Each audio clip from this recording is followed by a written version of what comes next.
Big hello to everyone and welcome to PW Only IAS. Guys, by the means of this video, we are going to start with our next chapter that is wetland, mangroves and corals. ये तीनों के तीनों जो segment हैं ये बहुत ही important है because अगर आप प्रीवियस ईयर क्वेश्चंस देखें तो प्रीलिम्स और मेंस दोनों के अंदर इनसे बहुत सारे सवाल पूछे गए हैं। तो इस लेक्चर में हम डिटेल में इन तीनों के बारे में जानकारी हासिल करेंगे। तो चलिए शुरुआत करते हैं वेटलैंड्स, मैंग्रोव्स एंड कोरल्स से। सबसे पहली बात अगर हम इनको देखें तो जो ये वेटलैंड्स हैं या हम मैंग्रोव्स की बात करें या कोरल्स की बात करें, इनको जानने से पहले कुछ बेसिक इंफॉर्मेशन हमें होनी चाहिए रिलेटेड टू द इकोटोन्स। तो हमने प्रीवियस क्लासेस के अंदर इकोटोन्स को बहुत डिटेल में पढ़ा है, जहां पे मैंने आपको बताया था इकोटोन दो डिफरेंट इकोसिस्टम्स के बीच का एक जंक्शन होता है जो एक ट्रांजिशन जोन के रूप में देखा जाता है। ये एक ऐसा जोन है जो कि ट्रांजिशन जोन के रूप में जाना जाता है और ये जो ट्रांजिशन जोन है ये बायोडाइवर्सिटी के लिए बहुत फेमस है।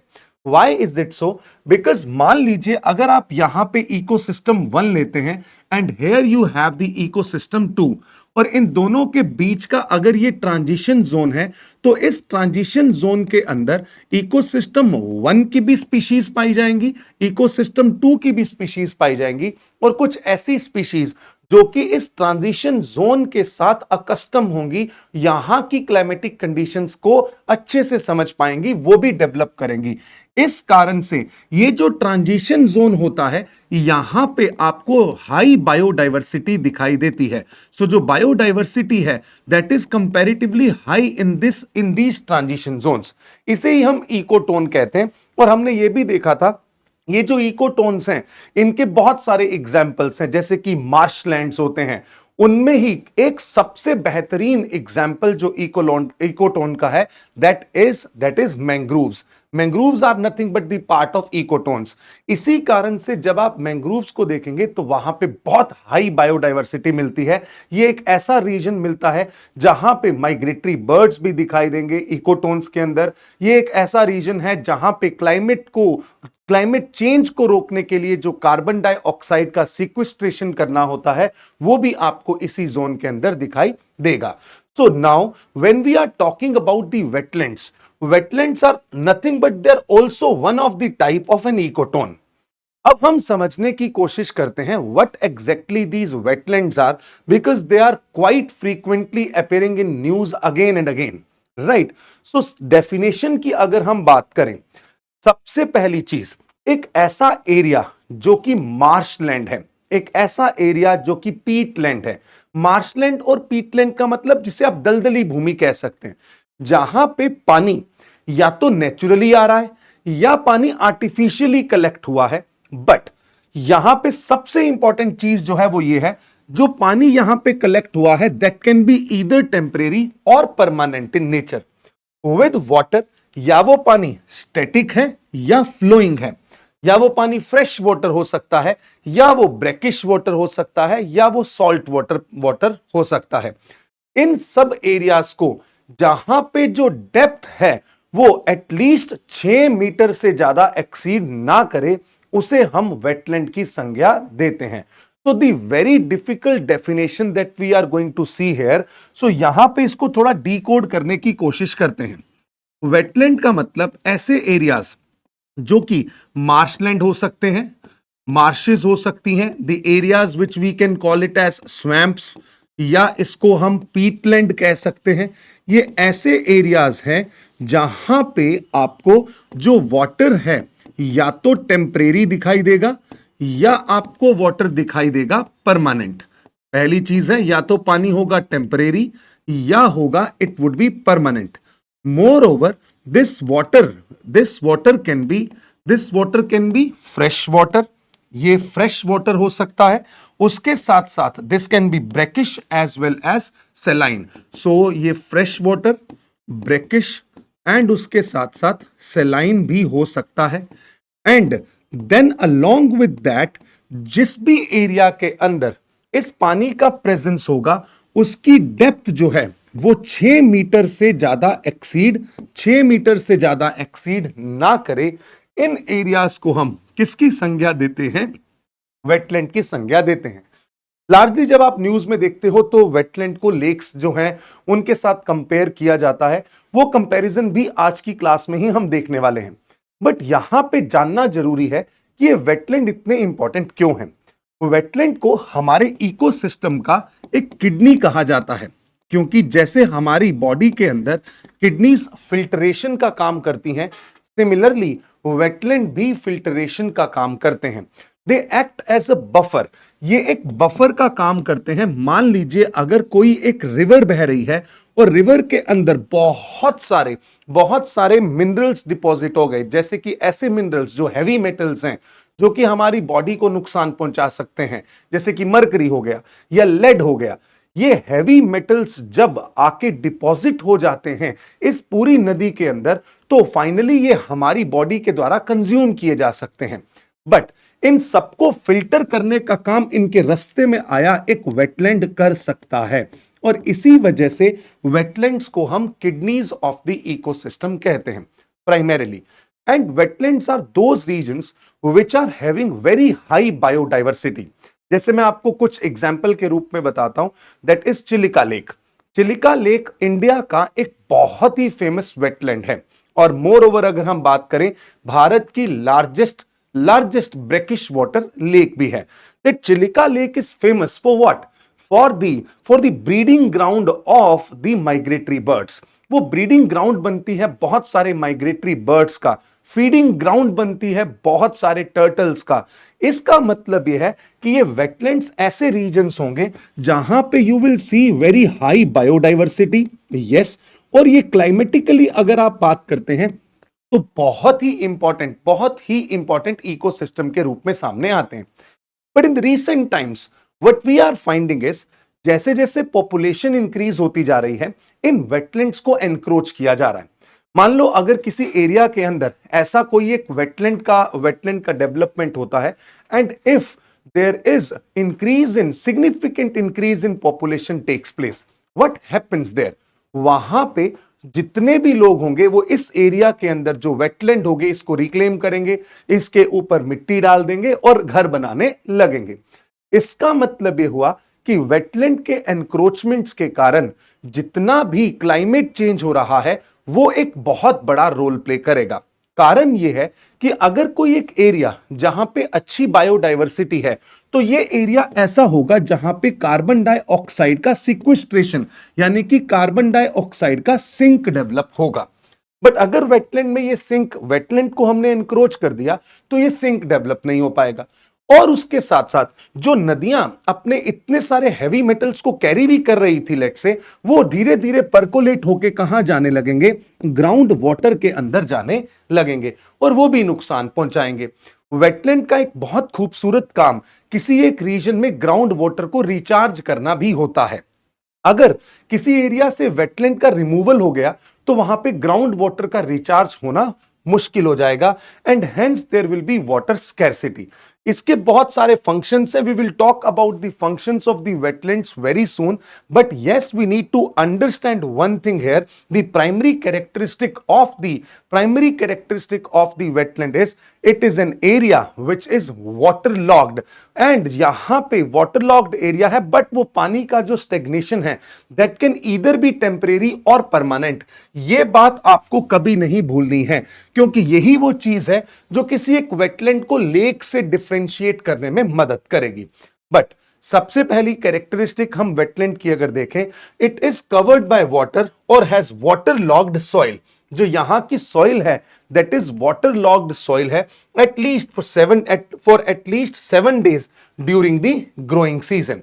एंड यहां पे जो वाटर लॉक्ड सॉइल है, जहां पे पानी की ज्यादा प्रेजेंस होती है, उस टाइप की जो प्लांट लाइफ होती है उसे बोला जाता है हाइड्रोफाइट्स। उसे हम क्या कहते हैं? हाइड्रोफाइट्स का नाम देते हैं। जैसे कुछ ऐसे प्लांट्स हैं जो कि आपको दिखेंगे सॉल्ट वाटर के अंदर, उन्हें हम हेलोफाइट्स का नाम देंगे।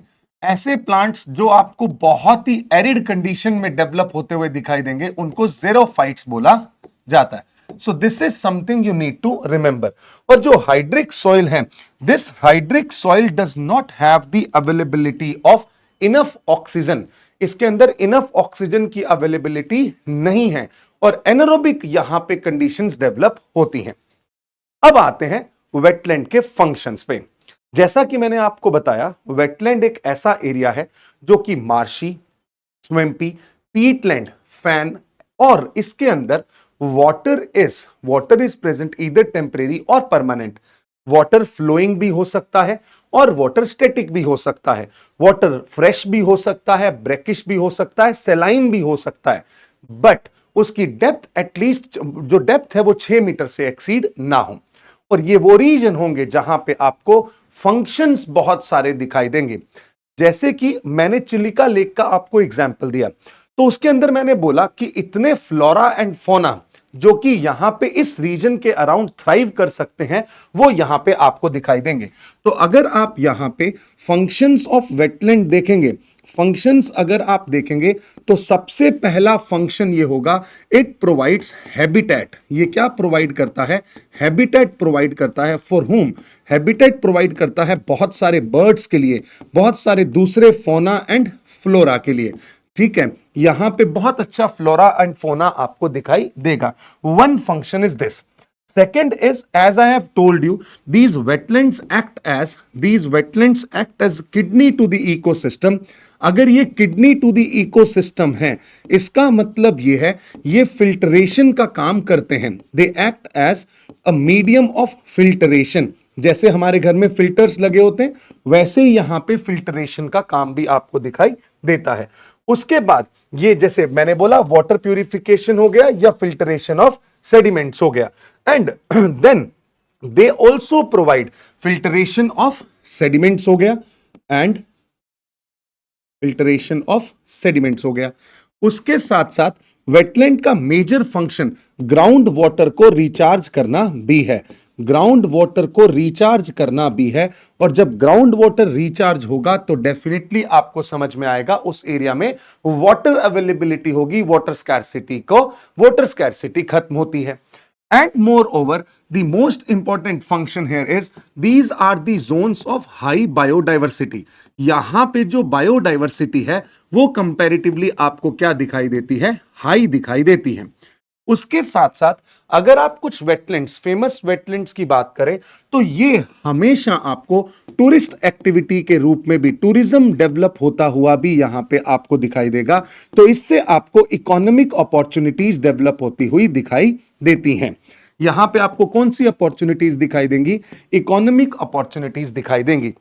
इसको हम ऐसे भी समझ सकते हैं कि ये जो एक इकोसिस्टम है, इसके अंदर कुछ प्रोविजनिंग सर्विसेज हैं, कुछ कल्चरल सर्विसेज हैं, कुछ सपोर्ट सर्विसेज हैं, है ना? कुछ प्रोविजनिंग सर्विसेज हैं, कुछ कल्चरल सर्विसेज हैं, कुछ सपोर्ट सर्विसेज हैं।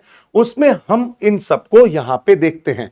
And more over fresh water की अवेलेबिलिटी इनके यहां होती है। और उसके साथ साथ अगर हम यहां बात करें तो बहुत सारे, जैसे कि पीछे आपने स्लाइड में भी देखा, I'm sorry, it provides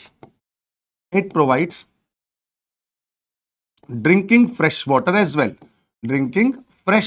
well, क्योंकि इसकी वजह से ही सारे मिनरल्स और सारे सेडिमेंट्स तो क्या हो गए? सेटल हो गए, और बाकी के पानी में से आप क्या यूज कर सकते हैं? फ्रेश वाटर को पा सकते हैं।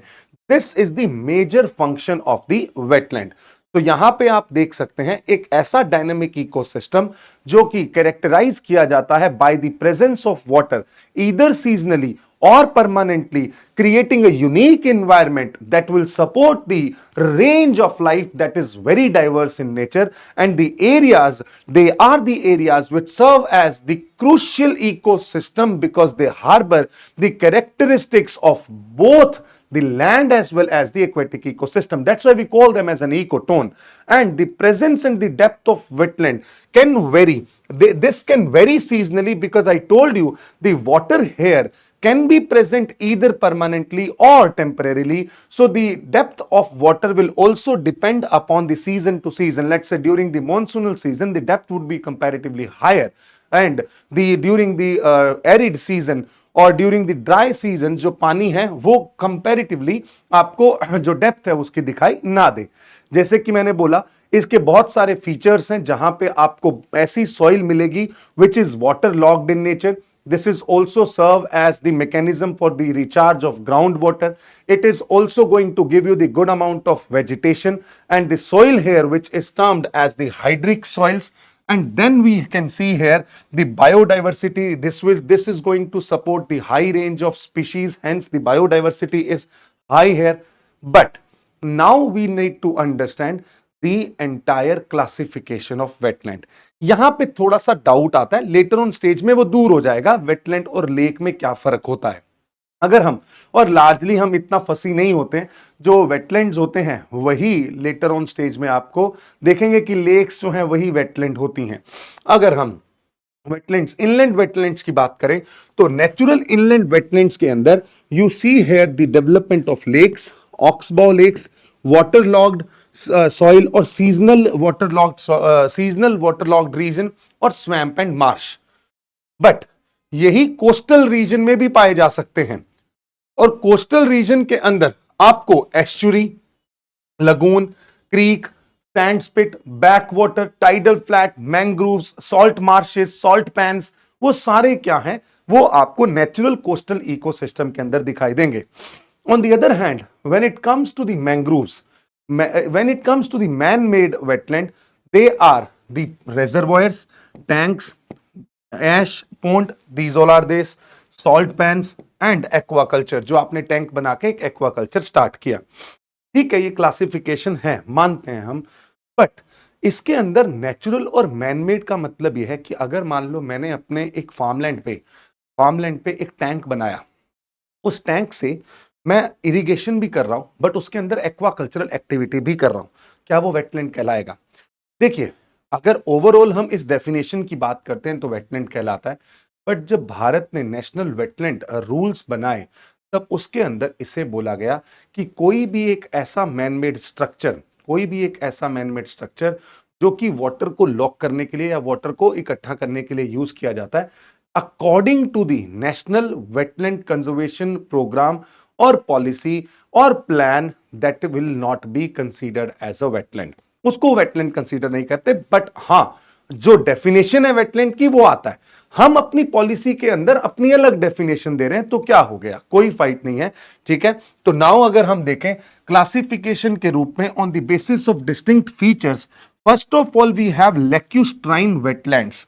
जैसे कि इसका नाम क्लियर है, लैक्यूस्ट्राइन, these types of wetlands are in association with the lakes. They're associated with the lakes जहां पे स्टैंडिंग वाटर है, पानी खड़ा है, और ये ऐसे वेटलैंड्स हैं जिनका फॉर्मेशन होता है between shore lines and deep waters of lakes और रिजर्वॉयर्स। मतलब मान लो कि मैंने कोई एक इरिगेशन के लिए डैम बनाया, इस डैम को बनाने के लिए मैंने पहले इस पानी को रोका, स्टेगनेंट किया, और जो ये रिजर्वॉयर बना, this reservoir will also be termed as what? Reservoir can also be termed as a wetland. तो ये जो वेटलैंड है जिसको आप लैक्यूस्ट्राइन वेटलैंड कहते हैं, ये ऐसा वेटलैंड होगा जो कि जिसका संबंध सीधा किससे होगा, लेक्स से होगा। ऑन द अदर हैंड, जब आप बात करते हैं रिवराइन वेटलैंड्स की, तो आपको समझ में आएगा कुछ ऐसे वेटलैंड्स हैं जो कि रिवर से लिंक्ड हैं। ठीक है, रिवर स्ट्रीम से कैरेक्टराइज किए जाते हैं जहां पे फ्रेश वाटर फ्लो होता है। और ये जो रिवराइन वेटलैंड्स होते हैं, ये भी बहुत अच्छी वेजिटेशन को सपोर्ट करते हैं, क्योंकि रिवराइन वेटलैंड्स के अंदर रिवर द्वारा लाए गए बहुत अच्छे फर्टाइल सेडिमेंट्स का डेवलपमेंट होता है।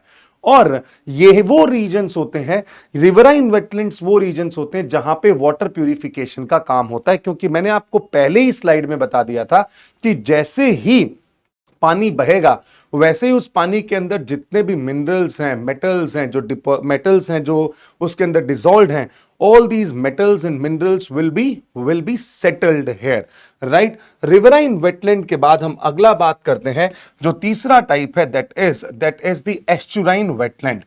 एस्चुराइन वेटलैंड के बाद बात करें कि आप जानते हैं कोई भी एक रिवर, जब भी कोई एक रिवर फाइनली मीट करना चाहती है किसके साथ, समुद्र के साथ, तब वो या तो डेल्टा बनाती है या एस्चुरी बनाती है। अगर वो रिवर एस्चुरी बना रही है समुद्र से मिलने से पहले, तो उसका जो फ्रेश वाटर है वो समुद्र के पानी के साथ मिक्स होता है।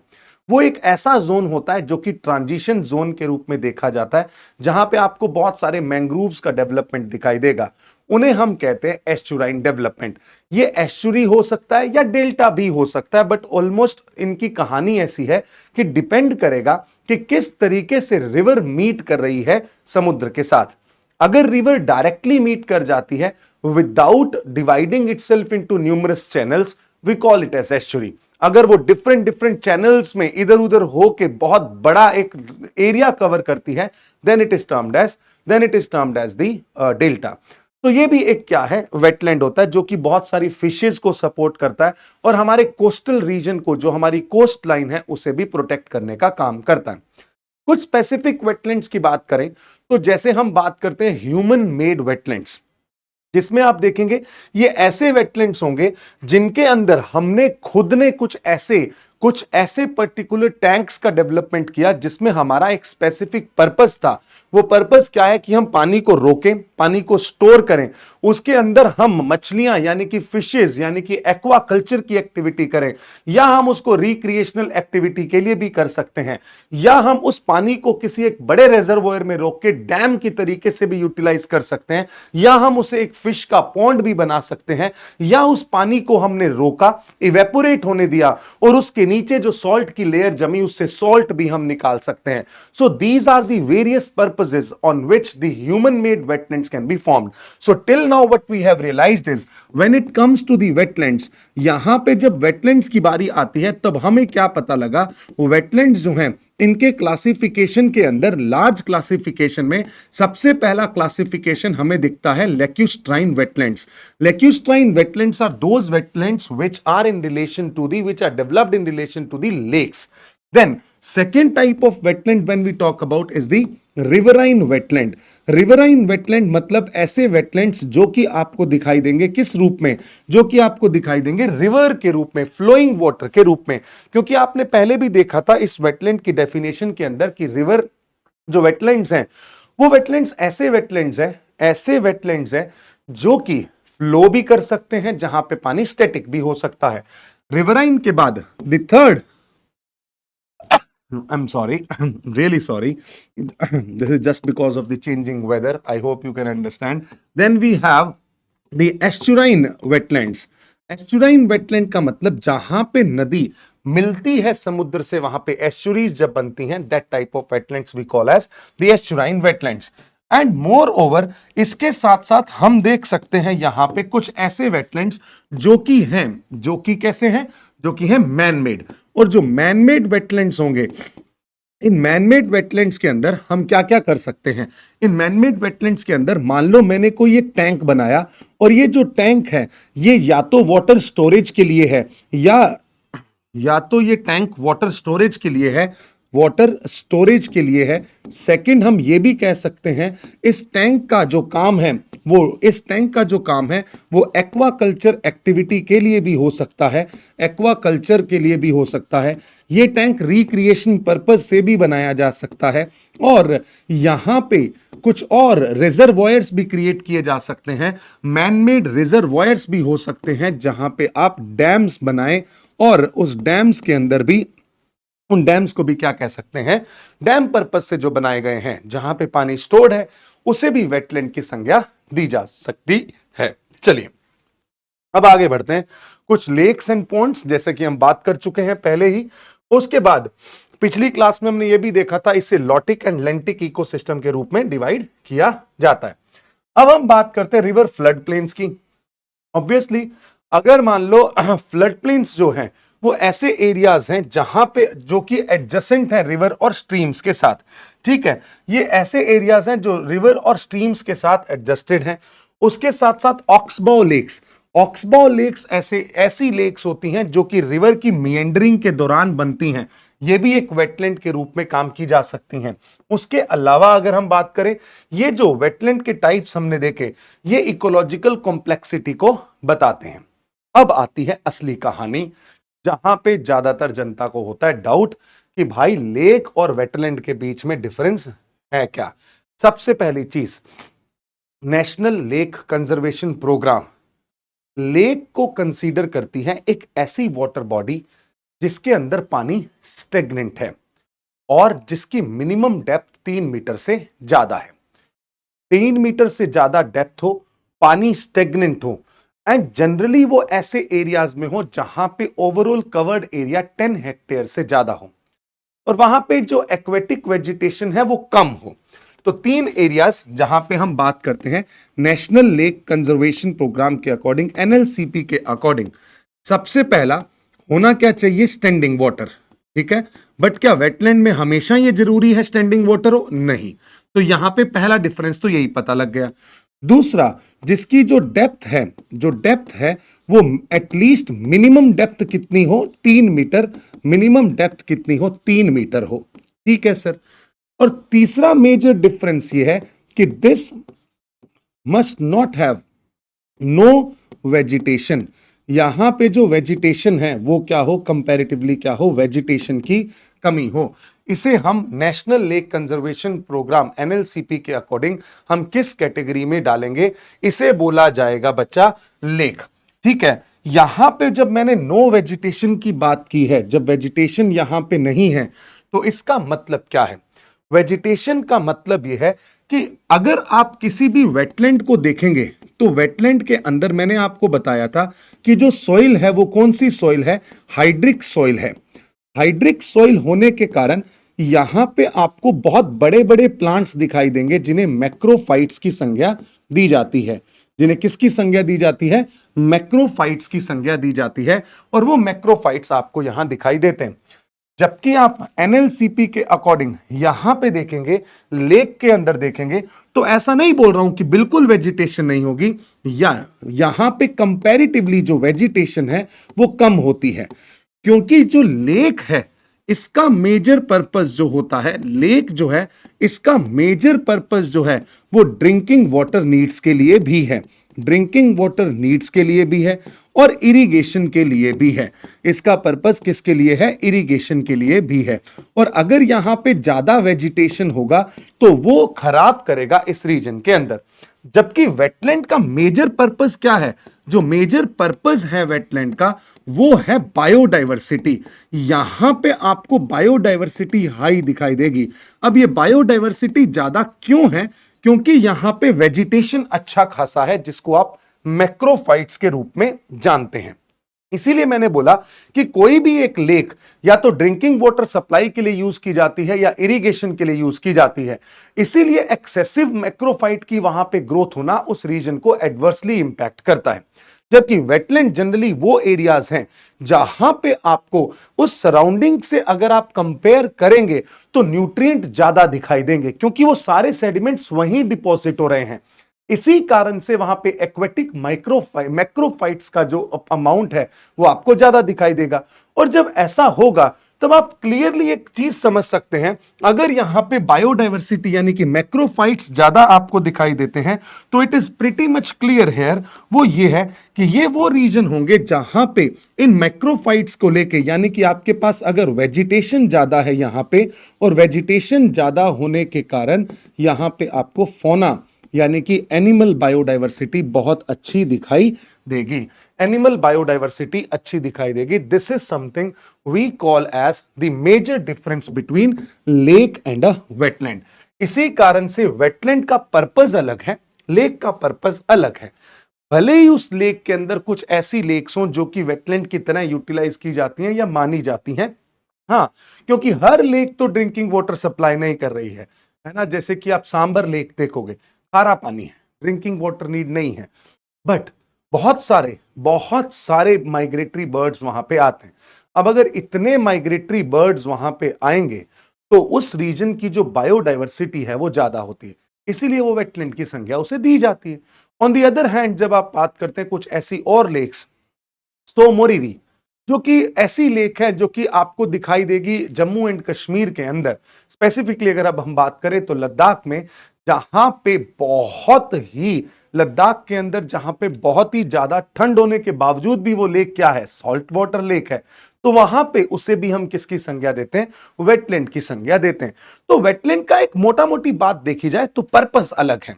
वेटलैंड के अंदर मैक्रोफाइट्स हैं, वेजिटेशन है, उसकी उसकी कैरेक्टरिस्टिक ये है कि वो बायोडायवर्सिटी के लिए है, वो हमारे पानी पीने के लिए नहीं है। और उसकी बायोडायवर्सिटी ये बताती है कि भाई ये जो इकोसिस्टम है, this is going to work for us. Why? Because this is something which is acting as a kidney to us, right? So that is what the major aspect of wetland is. But now when we see this entire table, we will be in a position to sorry, we'll be in a position to understand the clear cut difference between what is a lake and what is a wetland. जब हम origin की बात करते हैं, lakes जो हैं वो multiple processes से बन सकती हैं। जैसे कुछ लेक क्रेटर लेक्स हैं, कुछ लेक्स ऐसी हैं जो मीटेराइट से बनती हैं, है ना, मैन मेड लेक्स भी होती हैं। जबकि वेटलैंड्स जो हैं वो लार्जली आपको कुछ जियोमॉर्फिक और फ्लूवियल प्रोसेसेस के थ्रू दिखाई देंगे। कोई बड़ा डिफरेंस नहीं है सर, ऑलमोस्ट सेम है। वाटर टर्नओवर की बात करें, वाटर टर्नओवर में ये है एक सबसे इंपॉर्टेंट डिफरेंस, क्योंकि आपको यहां पे पानी परमानेंट और टेम्परेरी दोनों दिखाई दे सकता है, but here you will see the water is permanent in nature. Then water level का चेंज जो है यहां पे तो कम होता है क्योंकि परमानेंट पानी है, और अगर जहां पे पानी परमानेंट नहीं है वहां पे वाटर लेवल का चेंज भी ज्यादा आपको दिखाई देगा। एक चीज और आती है, लिटोरल पिलेजिकल रेशियो। जो ये लिटोरल पिलेजियल रेशियो है, इसका मतलब क्या होता है? मान लो अगर कोई भी एक इसको ऐसे समझ लें, कोई एक वेटलैंड के अंदर दिस इज लेक के अंदर दिस इज लेस, तो ये मान लो कोई एक लेक है और इस लेक के अंदर जो इसका रेशियो आपको दिखाई दे रहा है, मतलब जो ऊपर का लिटोरल मतलब ऊपर का भाग, पिलेजियल मतलब नीचे का भाग, यानी कि ऊपर के भाग और नीचे के भाग को देखेंगे आप तो आपको कुछ सिमिलैरिटी दिखाई देगी। वो क्या है वो देखते हैं। वो सिमिलैरिटी ये है कि ये जो रेशियो है ये कंपैरेटिवली कम है। अगर आप ये डिस्टेंस देखेंगे, मान लो 10 मीटर है, और ये डिस्टेंस देखेंगे मान लो 8-9 मीटर है, तो ये ऑलमोस्ट सेम ऊपर और नीचे दिखाई देते हैं, इसलिए इनका रेशियो क्या है, कंपैरेटिवली बड़ा ही कम है। On the other hand wetland जब आप देखते हैं तो यहां पे पिलेजियल और यहां पे आपको जो रेशियो है वो कंपैरेटिवली ज्यादा दिखाई देगा, क्योंकि ये नीचे से यानी कि लिटोरल बाय पिलेजियल, ऊपर का हिस्सा अगर वाइड है तो नीचे ये कंपैरेटिवली कॉनिकल दिखाई देगा। That is something which is important and very important for us to understand. ठीक है, सो यहां पे लिटोरल पिलेजियल रेशियो क्या है, लेक के अंदर स्मॉल है और वेटलैंड के अंदर लार्ज है। Then you can see another thing, thermal stratification की अगर बात करते हैं कि टेम्परेचर का स्ट्रेटिफिकेशन जो है लेक्स के अंदर जनरली हमें दिखाई देता है। क्यों? क्योंकि उसकी डेप्थ है, तो ऊपर के भाग पे थोड़ा टेम्परेचर ज्यादा, नीचे कम। ऑन द अदर हैंड जब वेटलैंड की बात करते हैं तो वहां पे आपका जो डेप्थ है वो ज्यादा नहीं है, तो ओवरऑल टेम्परेचर एक जैसा दिखाई देगा क्योंकि सनलाइट पेनिट्रेट कर रही है। और उसके साथ साथ जो वेटलैंड्स हैं यहां पे आपको जो वर्टिकल मिक्सिंग है वो विंड के कारण दिखाई देगी, तो वेटलैंड्स आर विंड रेगुलेटेड। जबकि आपने अभी देखा कि यहां पे जो हमारा लेक है जहां पे थर्मल स्ट्रेटिफिकेशन है, दो लेयर के बीच में टेम्परेचर का डिफरेंस है, तो इसका मतलब जो भी मिक्सिंग हो रही है वो किसके द्वारा रेगुलेट हो रही है, थर्मली रेगुलेट हो रही है। यहां पे डोमिनेंट प्रोड्यूसर फाइटोप्लैंक्टन्स हैं, जबकि यहां पे मैक्रोफाइट्स बड़े बड़े प्लांट्स हैं। ये जो फूड चेन है लार्जली ग्रेजिंग पाथवे से जाती है and the wetland is the detritus pathway. क्यों ऐसा होता है? क्योंकि आप समझेंगे इस चीज को, जहां पे मैक्रोफाइट्स का अबंडेंस है वहां पे bacterial activities are very fast, बहुत ज्यादा डीकंपोजिशन होगा, जिस वजह से आपको दिखाई देगा कि ये ऐसे जोन होंगे जहां पे जो पूरा का पूरा प्रोडक्टिविटी है, जो पूरा का पूरा ये जो सिस्टम चल रहा है, फूड चेन की शुरुआत जो हो रही है, वो सारा फूड चेन का शुरुआत लार्जली आपको डेट्रिटस फूड चेन से दिखाई देगी। इसी कारण से इस पूरे के पूरे वेटलैंड के अंदर जो न्यूट्रिएंट लूप है या जो माइक्रोबियल लूप है वो बहुत ज्यादा डोमिनेट करता है। माइक्रोबियल लूप डोमिनेट करने का मतलब ही यही है कि वहां पे माइक्रोबियल एक्टिविटीज फास्टर होंगी और इसी वजह से उसकी फूड चेन डेट्रिटस होती है। जबकि लेक में आपको माइक्रोबियल फूड चेन बहुत ही बहुत ही कम दिखाई देगी, क्योंकि इसका जो एस्पेक्ट लार्जली किसके थ्रू चलता है, ग्रेजिंग के थ्रू चलता है, ठीक है। एंड देन अगर हम बात करें यूट्रॉफिक, यूट्रॉफिक पिछली बार मैंने यूट्रोफिकेशन बताया था, तब आपको बताया था कि ऐसे रीजन्स जहां पे ज्यादा न्यूट्रिशन का प्रेजेंस होता है वो यूट्रॉफिक होंगे। तो यहां पे भी आपको दिखाई देगा वेटलैंड्स ऐसे रीजन हैं जहां पे हाई बायोडाइवर्सिटी है, तो they are mostly eutrophic in nature. And biodiversity की बात करें, generally the biodiversity will be low in the lakes and high in the wetlands. And lastly management objective अगर देखते हैं तो इसका मेजर काम है कि हम हाई वाटर क्वालिटी को मेंटेन रखें, इरिगेशन के लिए हम पानी उपलब्ध करवा सकें, जबकि वेटलैंड में हमारा मेजर काम क्या होगा, बायोडाइवर्सिटी कंजर्वेशन। ये डिटेल्ड डिफरेंस है बिटवीन लेक एंड वेटलैंड। अगर आप इसके डिफरेंस से जाएंगे तो कभी आपको वेटलैंड और लेक में ऐसा लगेगा कि ये लेक फिर वेटलैंड क्यों है, ये वेटलैंड फिर लेक क्यों नहीं है, ऐसे बहुत सारे सवालात मन में आएंगे। बट ऐसा कोई भी एस्पेक्ट हम नहीं देखते। क्यों? क्योंकि वेटलैंड्स को जनरली जब रामसर कन्वेंशन हुआ 2 फरवरी 1971 में ईरान के शहर में, तो वहां पे कुछ क्राइटेरियाज दिए गए। उन क्राइटेरियाज के तहत वेटलैंड्स को देखा जाता है। अगर कोई एक ऐसा वाटर बॉडी जो उन क्राइटेरियाज को फुलफिल करता है, then that particular water body sorry then that particular water body is termed as a wetland। चलिए नेक्स्ट हम बात करते हैं भारत के अंदर वेटलैंड का क्या स्टेटस है। इंडिया, जब हम रामसर साइट्स की बात करते हैं तो अब बहुत सारी रामसर साइट्स हो गई हैं। एंड अभी recently there have been increase. तो ये जो डेटा है, this is the old data. यहां पे you can change this data, है ना। तो यहां पे जो डेटा है उसको आप चेंज कर सकते हैं। और टोटल ऑफ अप्रोक्सीमेटली बहुत सारे वेटलैंड्स हैं रामसर के अंदर। जो वेटलैंड लिस्टेड हैं वो इंपॉर्टेंस रखते हैं, क्योंकि उसके थ्रू हम रामसर कन्वेंशन के थ्रू हम उनको मैनेज करने की बात करते हैं। बट अब मैं इतनी बार रामसर कन्वेंशन का नाम ले चुका हूं, वो है क्या। सबसे पहली बात, रामसर एक जगह है कहां पे, ईरान के अंदर। ईरान के अंदर रामसर एक जगह है। 2 फरवरी 1971, 2 फरवरी 1971, इसीलिए 2 फरवरी को वर्ल्ड वेटलैंड डे भी बनाते हैं। यहां पे लोग मिलते हैं और एक प्लेज लेते हैं कि हम क्या करेंगे, हम वेटलैंड को वेटलैंड को कंजर्व करने की कोशिश करेंगे।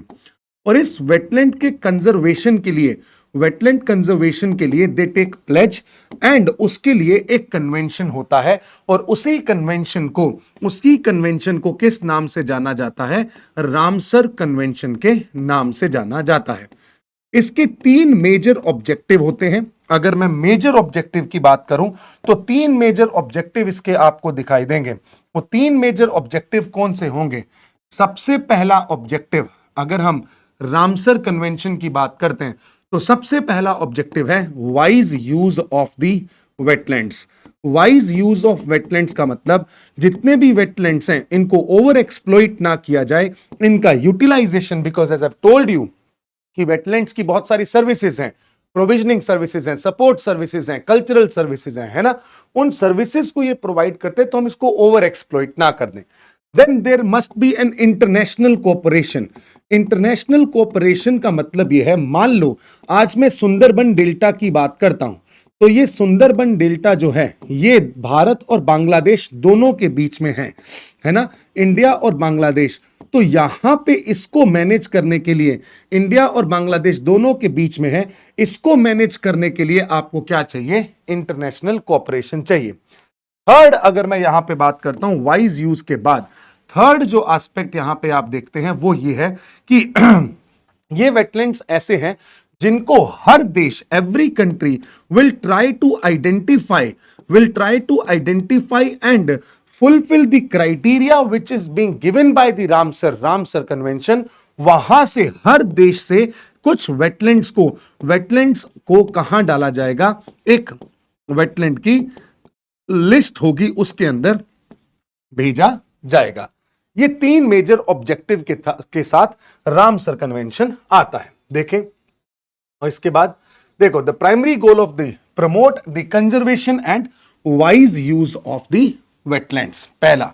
दूसरा, वाइज यूज का यहां पे मतलब यह है कि हम इन वेटलैंड को मेंटेन करेंगे, इनकी जो इकोलॉजिकल कैरेक्टरिस्टिक है उनको लूज नहीं होने देंगे, ताकि हम इस पूरे वेटलैंड का सस्टेनेबल इस्तेमाल भी कर सके और इसका यूटिलाइजेशन हम और इसके थ्रू हम बायोडायवर्सिटी को भी मेंटेन कर सकें, जहां पे हम अपनी इकोसिस्टम की अप्रोचेज रखेंगे ताकि इसके कैरेक्टर को नुकसान ना हो।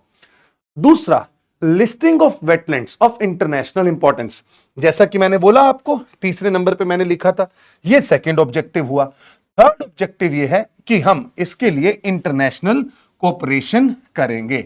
सो these are the major objective of the Ramsar Convention. इसी के तहत भारत के थ्रू कुछ ऐसे साइट्स हैं जिनको रामसर के अंदर लिस्ट किया जाता है। Recently it was also in news, some of sites were added to the Ramsar wetland list, so you can watch that in the current affairs segment. अब आता है कुछ ऐसे रामसर साइट्स हैं जिनको शामिल तो कर लिया गया, बट उनमें ऐसा देखा गया कि वो वेटलैंड जो है इनका इकोलॉजिकल कैरेक्टर बहुत ज्यादा जल्दी खराब हो रहा है, यानी कि वेटलैंड जो हैं ये बहुत ही जल्दी डिग्रेड होते जा रहे हैं। ये इंपॉर्टेंट तो है ही, बट इनके डिग्रेड होने की जो रेट है वो भी क्या चल रही है, वो फास्टर रेट चल रही है। तो इस वजह से आपको नजर आएगा कि ये वो वेटलैंड होगा मेरे दोस्तों जिसको एक नए रिकॉर्ड के अंदर डाला जाएगा। उसे बोला जाता है मॉन्ट्रेक्स रिकॉर्ड, उसे बोला जाता है मॉन्ट्रेक्स रिकॉर्ड, जो कि आपकी सामने स्क्रीन पे मौजूद है।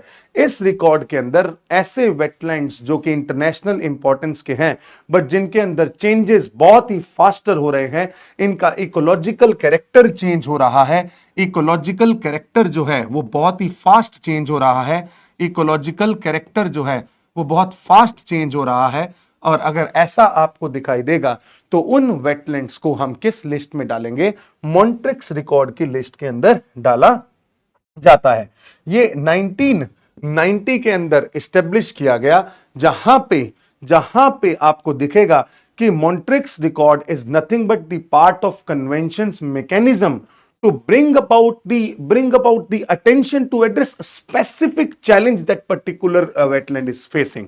तो यहां पे अगर भारत की बात करते हैं तो अभी भारत का जो केवलादेव नेशनल पार्क है, ये केवलादेव का region this is initially designated as a Ramsar site, but ये अब कहां पे एडेड है, मॉन्ट्रेक्स रिकॉर्ड के अंदर एडेड है, क्योंकि इसके अंदर जो आने वाली रिवर्स हैं उनका पानी क्या हो गया, सूख गया, तो ये डिग्रेड बहुत फास्ट हो रही हैं। सेकंड, जो लोकटक लेक है मणिपुर की, जहां पे आपको एक नेशनल पार्क दिखाई देता है, that is Keibul Lamjao national park, that is also in the Montreux record.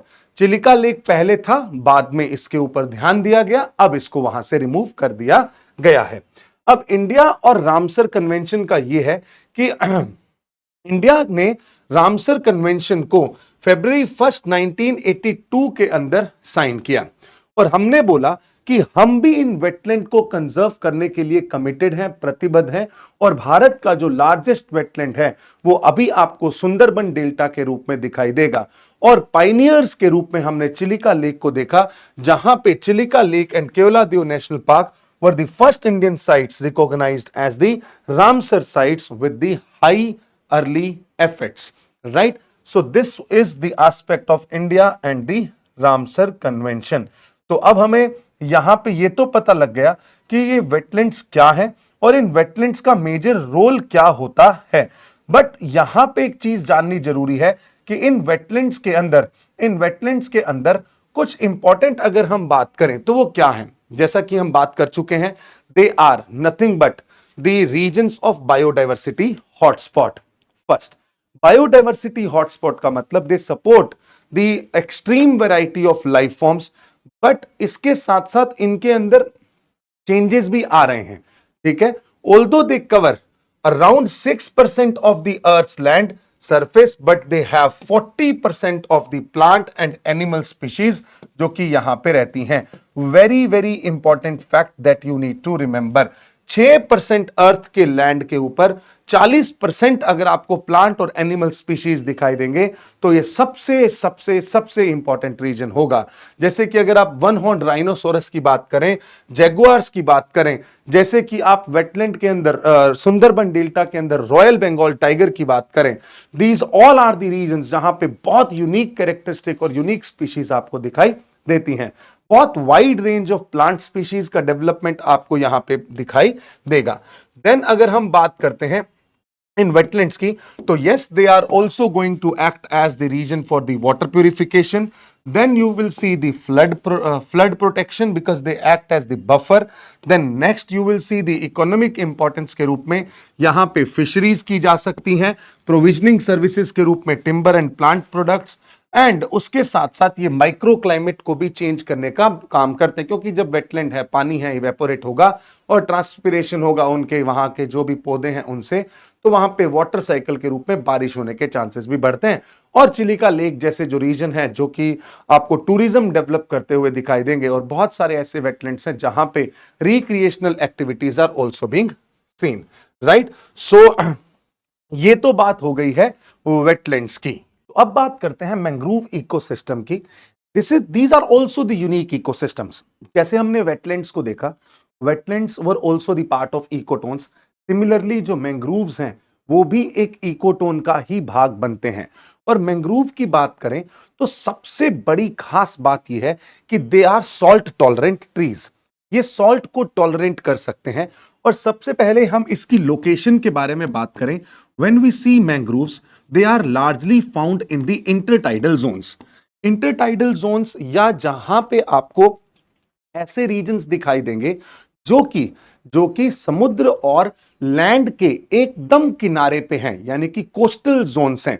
जब आप सुंदरबन डेल्टा की बात करते हो तो ये वो रीजन है जहां पे सबसे ज्यादा मैंग्रोव्स का प्रेजेंस आपको दिखाई देता है। वर्ल्ड का रादर सबसे बड़ा कोई एक मैंग्रोव इकोसिस्टम है तो वो आपको सुंदरबन में दिखाई देगा।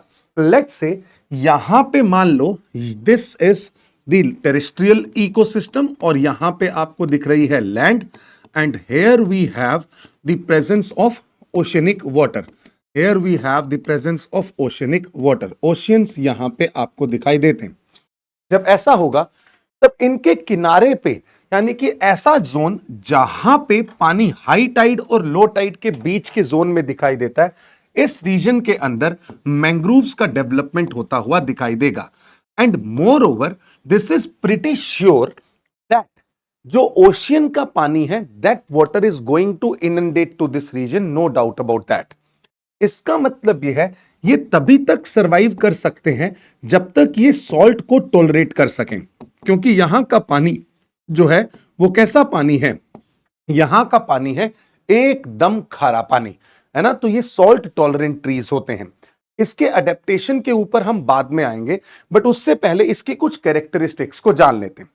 ये ऐसे रीजन्स होंगे लार्जली जो लैंड सी के इंटरफेस के ऊपर ट्रॉपिकल और सब ट्रॉपिकल रीजन में पाए जाते हैं। इसकी बात मैं आपको बताऊंगा अभी कि क्यों ये ट्रॉपिकल रीजन्स में ही हैं और ये यूनिक क्यों होते हैं, क्योंकि इनकी सबसे बढ़िया एबिलिटी होती है कि ये कोस्टल रीजन के सॉल्ट वाटर के अंदर भी सरवाइव कर जाते हैं। इसीलिए मैंग्रोव्स को हेलोफाइट्स की संज्ञा दी जाती है। हेलोफाइट्स, जैसे हमने वेटलैंड्स के अंदर ऐसी सॉइल देखी जो कि वाटर लॉग्ड है, उसको हमने क्या बोला था, उस वाटर लॉग्ड सॉइल को, उस वाटर लॉग्ड कंडीशन को हमने देखा था किस रूप में, उसको हमने देखा था हाइड्रोफाइट्स के रूप में, हाइड्रिक सॉइल के रूप में। और वहीं मैंने आपको बता दिया था कि कुछ ऐसे प्लांट्स हैं जो कि सॉल्ट कंडीशंस के अंदर थ्राइव करते हैं, उन्हें हेलोफाइट्स की संज्ञा दी जाती है। अब अगर ये ट्रॉपिकल और सब ट्रॉपिकल रीजन में ही है और इनकी इनक्रेडिबल कैपेसिटी है to survive in the soil which is very very high in salt concentration, that is something which makes them unique, that is something which is remarkable characteristic of these ecosystems और these plants and trees. चलिए अब हम बात करते हैं ये जो mangroves हैं इनकी कैरेक्टरिस्टिक्स क्या हैं। सबसे पहली जो इनकी कैरेक्टरिस्टिक्स है which is really intrigue, that is they have the distinct adaptation mechanism.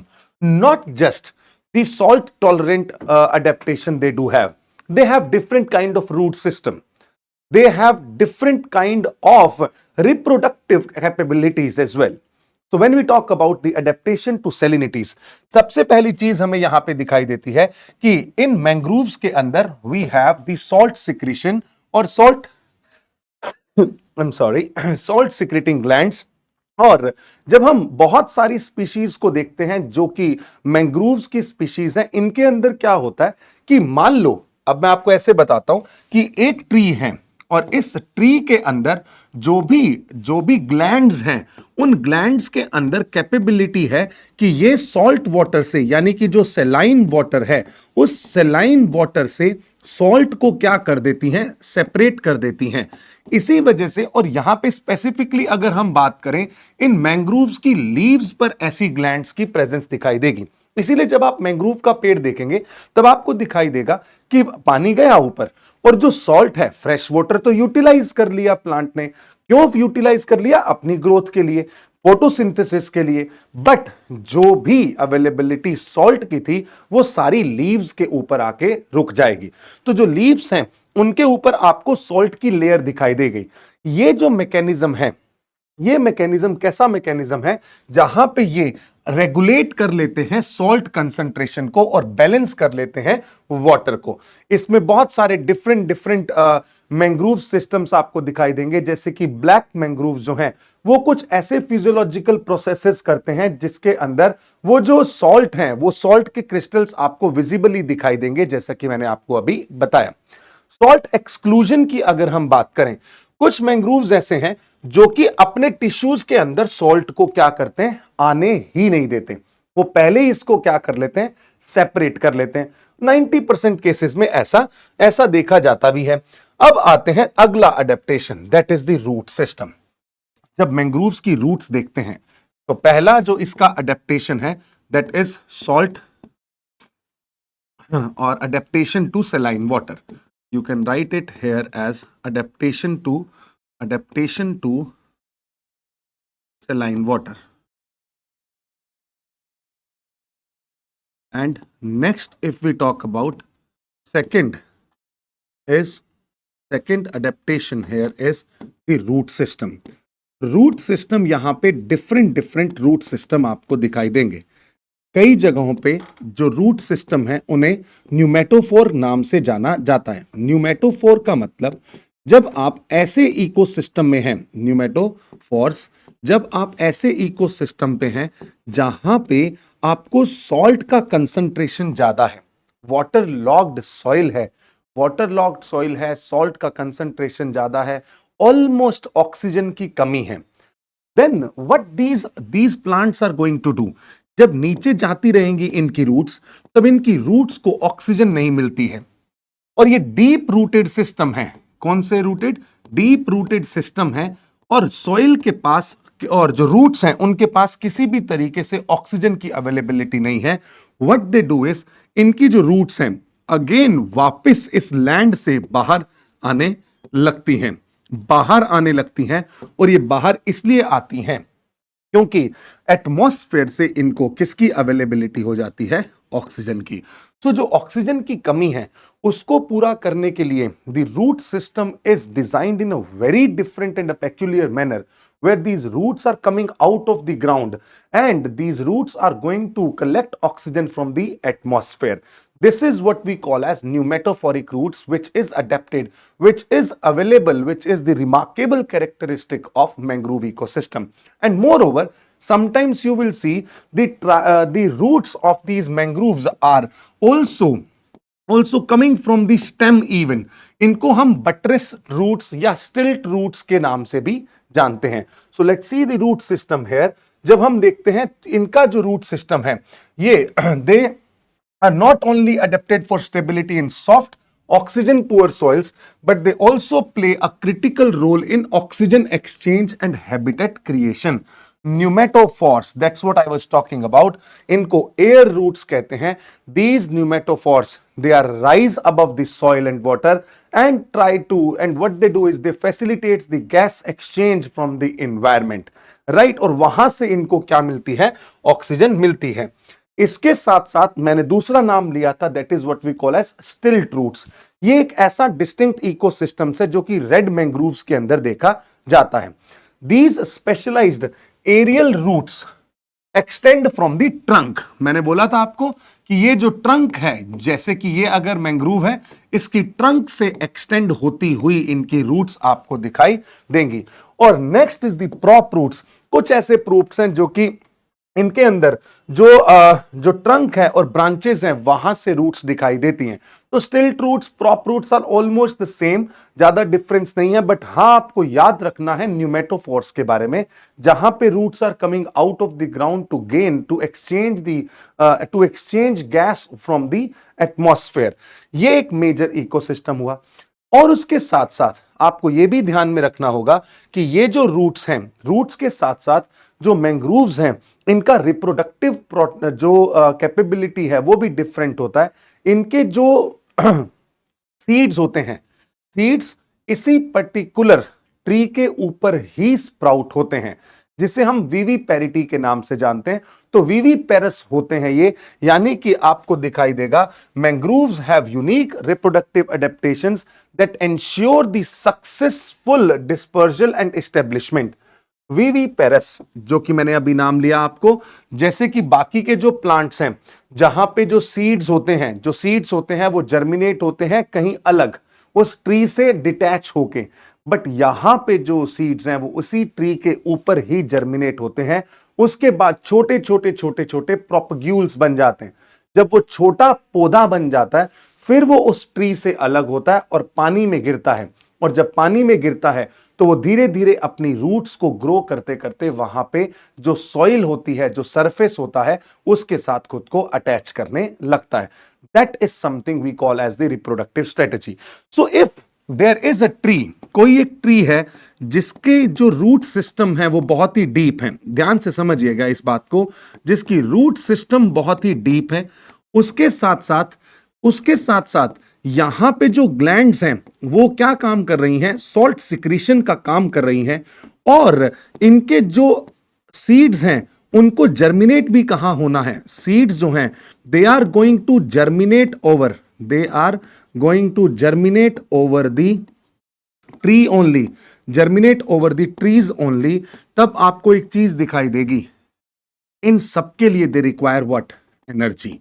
इन सबके लिए इनको क्या चाहिए, एनर्जी चाहिए। और प्राइमरी सोर्स ऑफ एनर्जी कौन है, प्राइमरी सोर्स ऑफ एनर्जी कौन है, the primary source is nothing but the sun.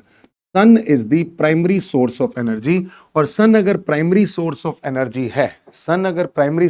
Energy है, इसका मतलब मैंग्रोव्स आपको कौन से रीजन्स में दिखाई देंगे, ट्रॉपिकल या सब ट्रॉपिकल रीजन के अंदर। इसके बियॉन्ड मैंग्रोव का प्रेजेंस आपको दिखाई नहीं देगा। This is the major idea that you need to understand here. So when we talk about the mangroves, you can see these mangroves are found only in tropical regions. क्यों? क्योंकि ये जो warm temperatures हैं जो tropical regions में हैं, ये जो मैंग्रोव्स होते हैं, पहली बात तो ये कोल्ड कंडीशंस को लेके बहुत सेंसिटिव होते हैं। ये ऐसी स्पीशीज हैं जो थ्राइव कर सकती हैं ऐसे रीजन्स में जहां पे वार्मथ अवेलेबल हो, जहां पे सनलाइट अवेलेबल हो, जहां हाई ह्यूमिडिटी हो, जहां पे हाई रेनफॉल की अवेलेबिलिटी हो। फ्रेश वाटर की नीड इन्हें हमेशा होती है। क्यों? क्योंकि सारा दिन भर ये ऐसे रीजन में है जहां पे इनको क्या दिख रहा है, सॉल्ट वाटर दिख रहा है। तो रेनफॉल होगी तो इनके लिए बहुत आसानी हो जाएगी कि हाँ, ये उस रीजन के अंदर सर्वाइव कर सकें। There are also the intertidal zones, as I have mentioned earlier.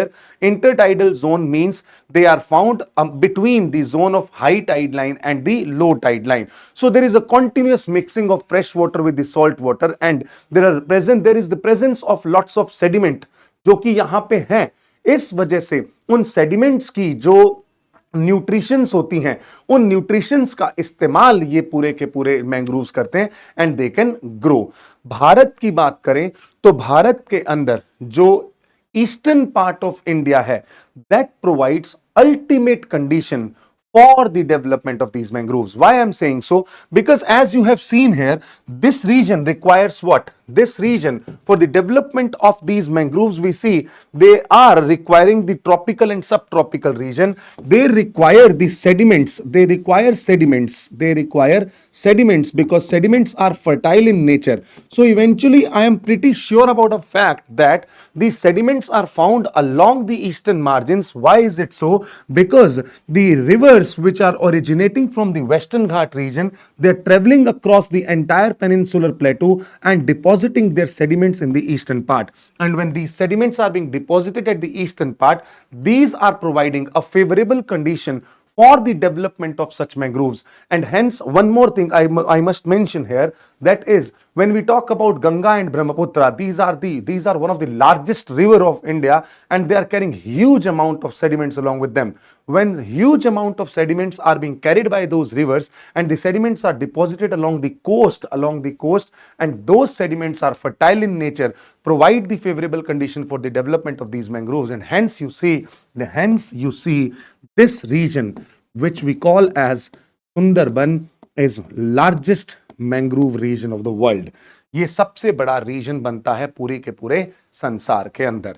So this is what the condition that mangrove require for the thriving, right? So हमें पता लग गया मैंग्रोव का adaptation system, हमें पता लग गया मैंग्रोव कहां कहां मिलेंगे. भारत में अगर सबसे ज्यादा मैंग्रोव का प्रेजेंस अगर आप देखते हैं आज, तो वो आपको सुंदरबन के अंदर ही दिखाई देगा. और अगर ओवरऑल अगर हम देखें तो at every single part of Indian coast we can have the development of the mangroves. Why is it so? India is a tropical nation, and tropical nation hone ke karan we have enough or abundant sunlight which can give these mangrove ecosystem energy to have the adaptation mechanism for their survival, right? So this is why significant area mein hame baat kare to 24 Pargana, जो कि आपने सुना होगा, बहुत बहुत important reason है, history के अंदर आता है. वेस्ट बंगाल का रीजन है जहां पे 42% तक कंट्री का मैंग्रोव कवर दिखाई देता है. उसके साथ साथ गुजरात जो है, अभी रिसेंटली गुजरात ने इस मैंग्रोव कवर के अंदर सिग्निफिकेंट इंक्रीज देखा है. Not just Gujarat, Odisha also have seen the significant increase in the mangrove ecosystem. अब ये तो हमें पता लग गया. एक बात तो सीधी तय है, वो ये है, अगर डीप रूटेड सिस्टम है, कोस्टल एरिया के अंदर है, तो ये जल्दी से गिरेंगे तो नहीं. क्यों? क्योंकि जब हवाएं तेज चलेंगी भी, तो they will act as a barrier, they will act as a wind breaker. उन हवाओं को तोड़ने का काम करेंगे, उन हवाओं को कम करने का काम करेंगे, उनको ब्रेक करने का काम करेंगे. इसी कारण से ओडिशा के अंदर मैंग्रोव्स को डेवलप किया गया along the entire coast. Odisha में जब आज से कुछ साल पहले सुपर साइक्लोन्स आए, ट्रॉपिकल साइक्लोन्स आए, उनका डिवेस्टेटिंग इफेक्ट देखा गया था. But just after the development of these mangroves along the coast, they are protecting the entire coast from the natural disasters. That is why we say they're important for the coastal protection as far as cyclone is concerned, just because of the fact that they have deep root system. And इस deep root system के कारण इस deep root system के कारण ये जो mangroves हैं, ये deep root system के कारण wind ब्रेकर का काम करते हैं, विंड ब्रेकर का काम करते हैं. एक तो ये हुआ. दूसरा, जैसे कि हम किसी भी इकोसिस्टम की सर्विस की बात करते हैं, तो ecosystem provide some provisioning services. जो भी मैंग्रोव्स होंगे, इनका जितना भी जो वुड होगा, टिम्बर होगा, उसके लिए बहुत सारा कमर्शियल एक्टिविटीज ग्रो किया जा सकता है. तो they have their economic importance as well. But moreover, जब आप सुंदरबन डेल्टा देखते हैं, वो मैंग्रोव्स का रीजन देखते हैं, it supports rich biodiversity because it provides essential habitat for the and as well as the breeding ground for majority of the fauna. इस वजह से अगर आज आप रॉयल बंगाल टाइगर पाते हैं, तो वो किस रीजन में पाते हैं? That is in the mangrove ecosystem. Sundarban, जो कि वर्ल्ड का सबसे बड़ा डेल्टा है, that has the habitat of royal Bengal tiger. But हाँ, ये बात भी ध्यान रखनी है कि ये जो रॉयल बंगाल टाइगर है, yes, this is similar to the tiger we see on the other parts of India, but there is a small difference between Royal Bengal tiger and the other tigers that we do see in Madhya Pradesh and other parts of India. that is Royal Bengal tiger has the adaptation, rather we say adaptation to drink salt water. वो खारा पानी P सकता है. Royal Bengal tiger swim भी कर सकता है. Royal Bengal tiger can run fast. Royal Bengal tiger can climb as well, right? Swimming and drinking the saline water is something which is the capability of Royal Bengal tiger that particular organism has developed there. Carbon sequestration, क्योंकि एक ऐसा reason जहां पे बहुत ही सारा, एक ऐसा reason जहां पे आपको बहुत सारा वेजिटेशन दिखाई देगा. So with the help of this vegetation, when there will be photosynthesis, this photosynthesis is going to reduce the carbon dioxide from the atmosphere. That is what we call as carbon sequestration. That is what we call as carbon sequestration. So it helps maintaining the carbon balance there in that region. Along with that, climate change से बचाता है. ऊपर से जो water quality का improvement है वो तो करना ही पड़ेगा. जैसे wetlands एक buffer का काम कर रहे थे, वैसे ही ये भी filter करता है pollutants को. जैसे wetlands के अंदर बहुत सारी एक्टिविटीज हमें ऐसी दिखाई दे रही थी जिससे आप लाइवलीहुड चला सकते हैं, जैसे वो फिशरीज हो गया. सिमिलरली यहां पे भी लाइवलीहुड एक्टिविटीज और इकोनॉमिक एक्टिविटीज या इकोनॉमिक अपॉर्चुनिटीज देखी जा सकती हैं, राइट. और उसके साथ साथ लास्ट अगर हम बात करें, it also attracts the tourist and which can create and bolster the local economy of that region. This is what the mangroves are. ये होते हैं मैंग्रोव्स जिनके बारे में हमारे लिए जानना बहुत जरूरी था. बट अगर हम अभी देखें, these mangroves are facing various kinds of threats. These threats can be identified and classified as severe threats, or you can say the moderate threats as well as the low level threat.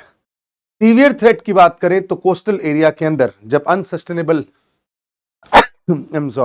Coastal area के अंदर जब unsustainable development होगा, then the mangroves will be cut, there will be deforestation. और जैसे जैसे हम agricultural activities को expand करते जा रहे हैं, mangroves are those regions which are going to face the threat.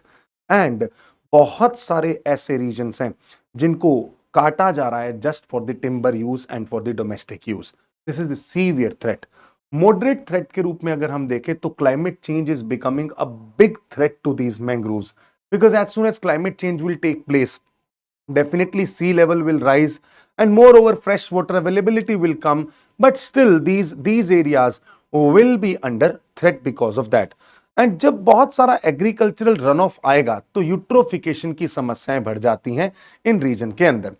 Then low level threat पे अगर हम बात करते हैं तो टूरिज्म की वजह से, जो कि हम देखते हैं रिक्रिएशनल टूरिज्म जब हम इन रीजन्स में करते हैं, और वो भी बहुत ही irresponsible tourism अगर हम देखें तो that can also create threat to these mangrove ecosystem. And moreover, when we go there for tourist activity, we spread and litter various types of plastics in those regions, which can also create a threat to the entire mangrove ecosystem.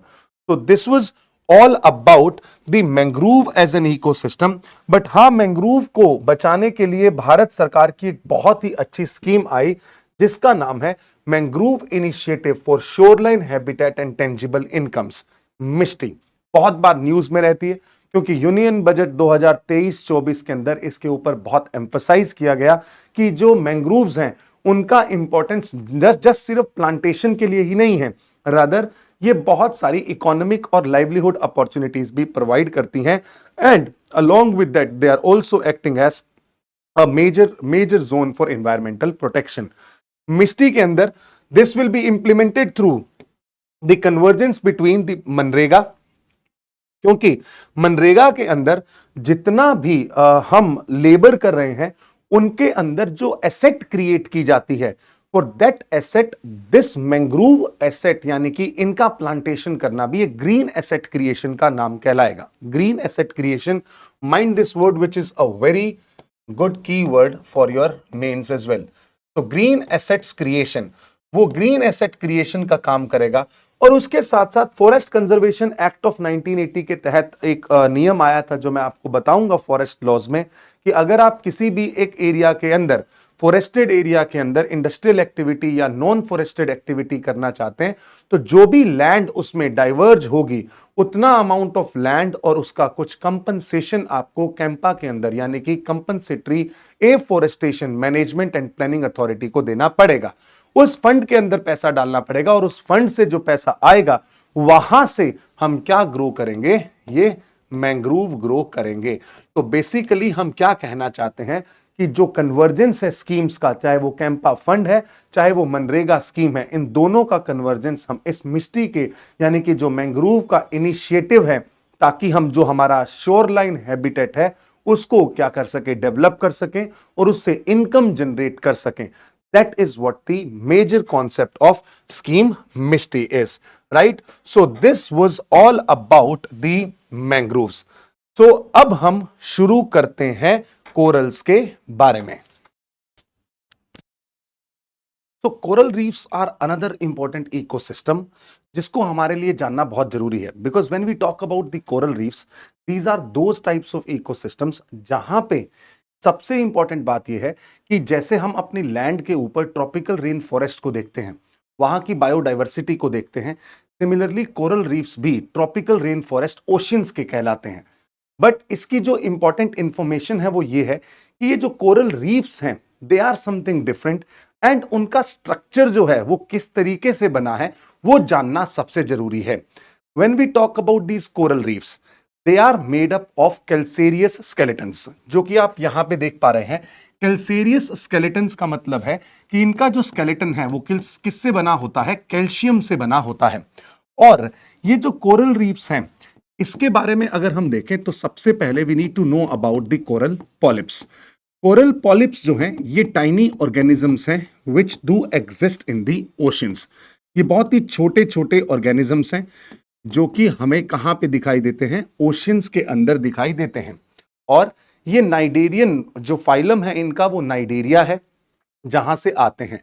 अगर Cnidaria phylum का मतलब ये है जैसा कि आप यहां देख पा रहे हैं, so they are the cnidarians which are related to anemones and jellyfish. Basically जब हम एनिमल किंगडम का एक क्लासिफिकेशन करते हैं उस ट्री के अंदर आप देखते हैं कि इनका फाइलम होता है, that phylum is something we call as cnidaria. जो पॉलिप्स हैं ये शैलो वार्म वाटर के अंदर रहते हैं। इसके लिए एक बात मैं हमेशा बोलता हूं, जब आप कोरल पॉलिप्स को देखेंगे तब आपको हमेशा एक ही चीज याद रखनी है, जो कोरल पॉलिप्स हैं ये शैलो वार्म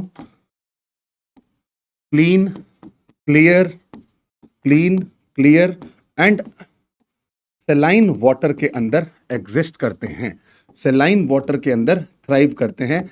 और यानी कि ऐसा हुआ कि अगर किसी भी रीजन के अंदर आपको ऐसा दिखाई देता है कि रिवर्स आ रही हैं और रिवर्स अपने सेडिमेंट्स लेके आ रही हैं, तो वो रिवर्स जो सेडिमेंट्स लेके आएंगी वो उस ओशियन के अंदर, ओशियन के सरफेस के ऊपर एक टर्बिडिटी क्रिएट करेंगी।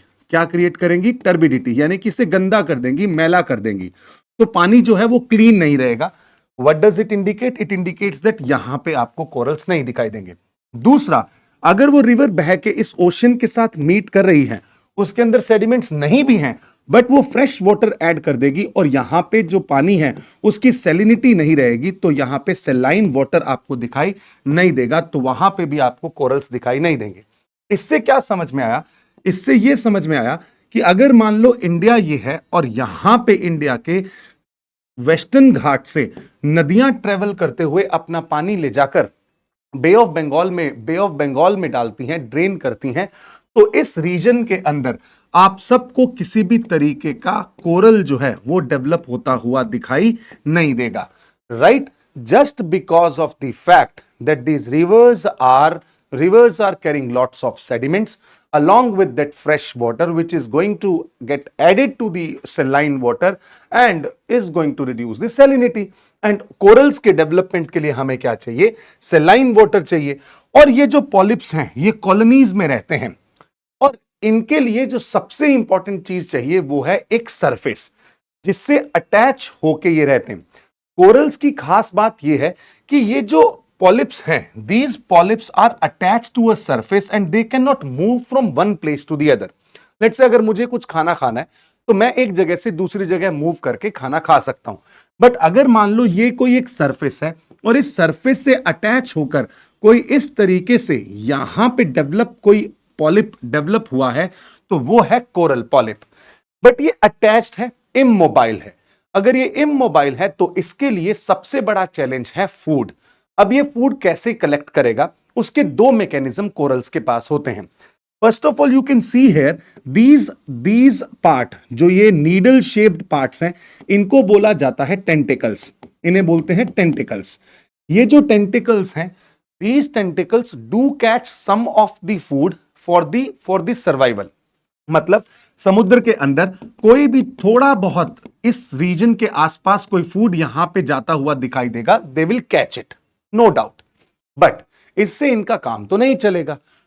बट एक बात है कि नेचर ने इनके लिए बहुत एक खूबसूरत चीज दी, वो ये है कि जब ये एक्सक्रीट आउट करते हैं, मतलब जब ये एक्सक्रीटा होता है जो इनका, जब ये सिक्रीट करते हैं तो उसके अंदर कैल्शियम कार्बोनेट होता है। यानी कि अपने चारों ओर ये एक स्केलेटन बना के रखते हैं, और वो स्केलेटन किसका होता है? कैल्शियम कार्बोनेट का एक स्केलेटन होता है। इसीलिए आपने देखा यहां पे ये जो कैल्शियम कार्बोनेट का स्केलेटन है, इसी कारण से कोरल्स को हम कैल्सेरियस ऑर्गेनिजम्स या कैल्सेरियस स्केलेटन के नाम से जानते हैं। कैल्सेरियस स्केलेटन के नाम से जानते हैं। अब हुआ ये, this is a coral polyp which is nothing but a tiny organism, right? Majority of the people think कि ये एक क्या होगा? प्लांट होगा। नहीं, ये एक ऑर्गेनिज्म है। अब इस ऑर्गेनिज्म को चाहिए खाना। उस खाने के लिए जरूरी है फोटोसिंथेसिस। अब ऑर्गेनिज्म तो फोटोसिंथेसिस कर नहीं सकता, तो ये क्या करते हैं? ये इनवाइट करते हैं कुछ एल्गीज को। उनमें एक स्पेसिफिक एल्गी होता है, उस स्पेसिफिक एल्गी को बोला जाता है ज़ूज़ेंथेला। उस स्पेसिफिक एल्गी को बोलते हैं ज़ूज़ेंथेला। और ये भी एक सबसे इंपॉर्टेंट एस्पेक्ट है, because people again get confused, किसके आगे जू लिखा है तो ये एक ऑर्गेनिज्म होगा, नहीं, ये एक एल्गी है। This algae wants shelter. इस एल्गी को क्या चाहिए? शेल्टर। और इस पर्टिकुलर कोरल पॉलिप को क्या चाहिए? Food. What this coral polyp does is, ये इस एल्गी को इनवाइट करता है अपने पास। जैसे ही वो इसको इनवाइट करता है, यहां पे आपको दिखाई देगा बहुत सारा एल्गी। ये एल्गी क्या करता है? This algae needs sunlight. This algae needs sunlight. और वो सनलाइट क्यों चाहिए? क्योंकि इस एल्गी को करना है फोटोसिंथेसिस, और फोटोसिंथेसिस के लिए दे रिक्वायर सनलाइट। इसीलिए मैंने यहां पे लिखा है they can grow in the shallow water. ये कौन से वाटर में ग्रो करते हैं? शैलो वाटर में ग्रो करते हैं। ठीक है, एल्गी ने फोटोसिंथेसिस किया और इस पूरे के पूरे कोरल पॉलिप को मिल गया food, no doubt. But algae को क्या मिला? एल्गी को मिला यहां पे shelter.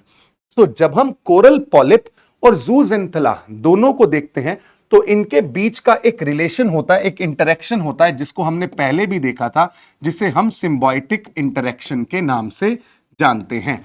This is what we call as symboism, symbiotic relationship that can be seen here in the corals.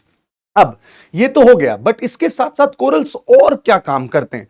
Corals के अंदर ये जो ज़ूज़ेंथेला है, this zooxanthellae have lots of pigments. इनके अंदर डिफरेंट कलर के पिगमेंट्स होते हैं, और जैसे जैसे ये पिगमेंट्स इस कोरल के अंदर ऐड होते रहते हैं, वैसे वैसे इन कोरल्स के डिफरेंट मल्टीपल कलर्स आपको दिखाई देंगे, और वो कलर इनवाइट करेंगे बाकी फिशेस को इनके पास आने के लिए।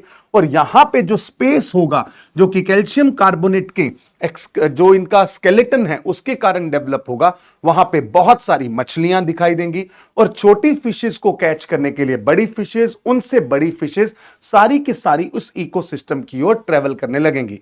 Hence you will see here the development of a very well developed food chain in and around the coral reef और coral polyps। ठीक है, अब हुआ ये कि कोई भी जो व्यक्ति इस पूरी धरती पे आया वो अमर तो है नहीं, जो आया उसे जाना तो है ही, इस कोरल पॉलिप को भी जाना पड़ेगा।